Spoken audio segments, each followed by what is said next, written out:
बिस्मिल्लाहिर्रहमानिर्रहीम। अस्सलाम वालेकुम। आज हम भुना हुआ गोश्त बनाएंगे। गोश्त हमने लिया 1 किलो, इसको हमने फ्रीज़ कर लिया था। और अब इसमें 3 अदद प्याज लिया, उनको बारीक काट लिया है, वो डाल रहे हैं। 5 से 6 अदद लहसुन के जोए लिए हैं, वो भी साबित डाल रहे हैं।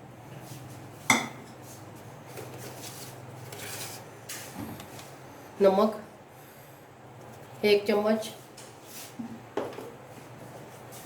और पिसी हुई लाल मिर्च 1 चम्मच।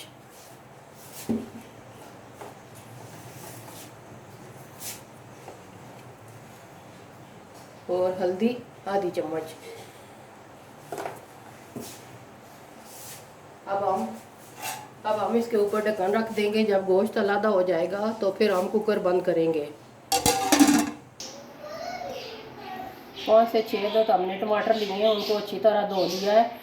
और अब हम इसको काट कर उनका पेस्ट बना लेंगे।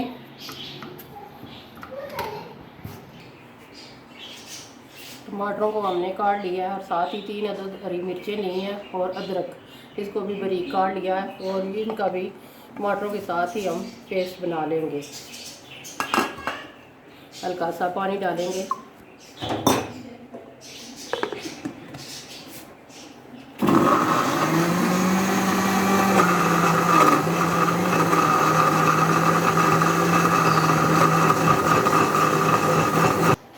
ये हमारा पेस्ट तैयार हो गया है।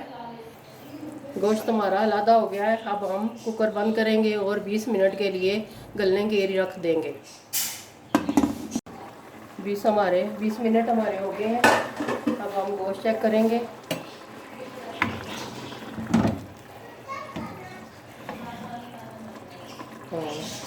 गोश्त हमारा अच्छी तरह गल गया है। अब हम पानी खुश्क करेंगे और जो टमाटरों का पेस्ट बनाया था वो डालेंगे।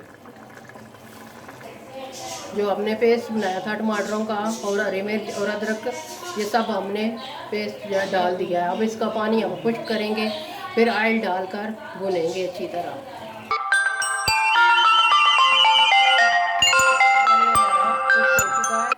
अब हम कुकिंग ऑयल डालेंगे।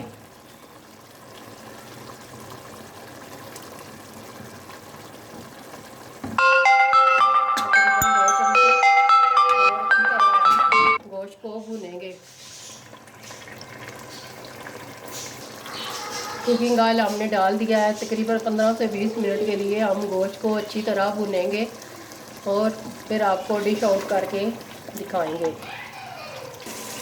15 से 20 मिनट हो गए हैं। हमने अच्छी तरह गोश्त को फ्राई कर लिया है। हमारा गोश्त तैयार हो गया है। अब हम आपको डिश आउट करके फिर दिखाएंगे। माशाल्लाह हमारा भुना हुआ गोश्त तैयार है। बहुत ही ज़बरदस्त बना है। आप भी ज़रूर घर में ट्राई कीजिएगा। मिलते हैं नेक्स्ट वीडियो में। अल्लाह हाफिज़।